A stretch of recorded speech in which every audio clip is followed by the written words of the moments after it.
Olá a todos e bem-vindos a mais um episódio do Laborcast. Se está a pensar em contratar alguém para ajudar nas tarefas domésticas, então este episódio é para si.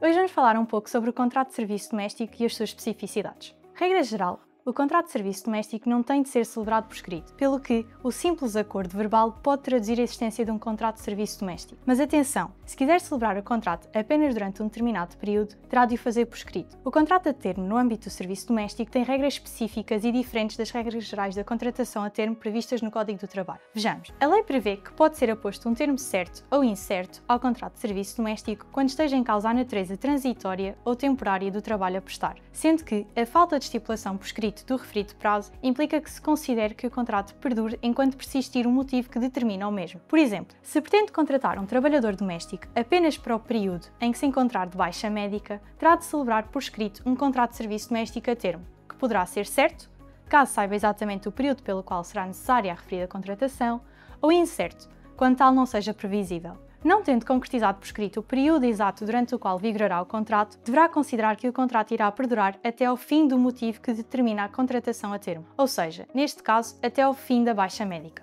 No entanto, o contrato de serviço doméstico pode ainda ser celebrado a termo certo quando as partes assim o convencionarem, desde que a sua duração total, incluindo possíveis renovações, não exceda ao período máximo de 1 ano. Aqui, a falta de redução a escrito do contrato implica a nulidade da estipulação do termo. Comporta ainda a nulidade da estipulação do termo a não verificação dos requisitos de justificação da contratação a termo quando tal seja exigido. O contrato de serviço doméstico a termo pode ser renovado por 2 vezes, desde que não ultrapasse a duração de 1 ano, sendo que se considera que o contrato foi automaticamente renovado nos casos em que o trabalhador se mantenha ao trabalho para além do prazo inicialmente estabelecido. Contudo, à semelhança do regime geral da contratação a termo prevista no Código do Trabalho, este regime prevê a possibilidade de conversão automática do contrato a termo para um contrato por tempo indeterminado, nos casos em que o trabalhador doméstico continua a prestar trabalho após o decurso de 15 dias não úteis sobre a data do termo da última renovação do contrato ou sobre a verificação do evento temporário que justificou a sua contratação. Ou seja, pegando no exemplo anterior, caso o trabalhador doméstico continue a prestar trabalho durante 15 dias a seguir ao fim da sua baixa médica, então a lei entende que já não persiste o motivo que justifica a contratação a termo do trabalhador, pelo que o contrato será convertido automaticamente num contrato sem termo. Outro aspecto a ter em conta na celebração de um contrato de serviço doméstico é o regime do período experimental. Recentemente alterado pela Agenda do Trabalho Digno, o diploma que regula o contrato de serviço doméstico apenas refere, quanto ao período experimental, que, no caso de cessação do contrato durante este período, o trabalhador doméstico alojado terá direito a período mínimo de 24 horas para abandonar o alojamento. Ora, daqui verifica-se que deixaram de existir regras específicas quanto à duração do período experimental em si, pelo que será necessário atender às regras gerais do Código do Trabalho nesta matéria, a qual destacamos a exigência de redução a escrito do acordo de período experimental. Caso contrário,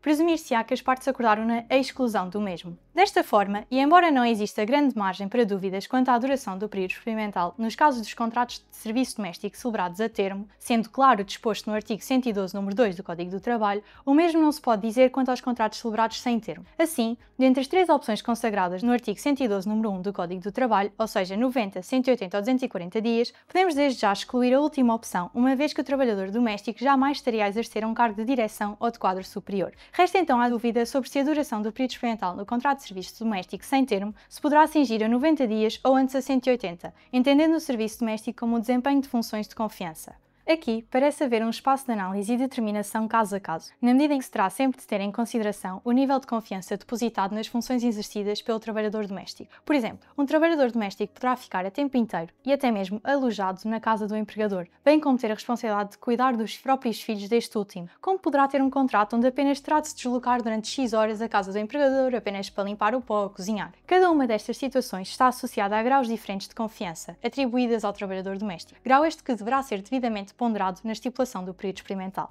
Contudo, o período experimental de 180 dias poderá vir a ser entendido como o mais conforme quanto à especificidade do regime, dado que o contrato de serviço doméstico pressupõe uma intromissão na vida privada do empregador, pelo facto de o trabalhador se encontrar na própria casa do empregador, com acesso a todos os seus pertences e informações, pelo que, mesmo trabalhando apenas X horas semanais, poderá entender-se que estará sempre a desempenhar funções de confiança, uma vez que se exige de forma inerente uma confiança do empregador no trabalhador. Afinal de contas, não convidamos qualquer pessoa a entrar na nossa casa. Não se esqueça ainda que a contratação de um trabalhador doméstico implica a inclusão do mesmo no seguro de acidentes de trabalho, bem como a inscrição do trabalhador na Segurança Social, o que acarreta a aplicação de um regime e contribuições específicas. Caso contrário, poderá até estar a cometer um crime, embora agora exista uma nova proposta de lei que esteja a eliminar essa opção. Contudo, isso terá de ficar para um próximo episódio. Esperamos ter ajudado a esclarecer um pouco melhor este regime específico e encontramos-nos novamente na próxima semana.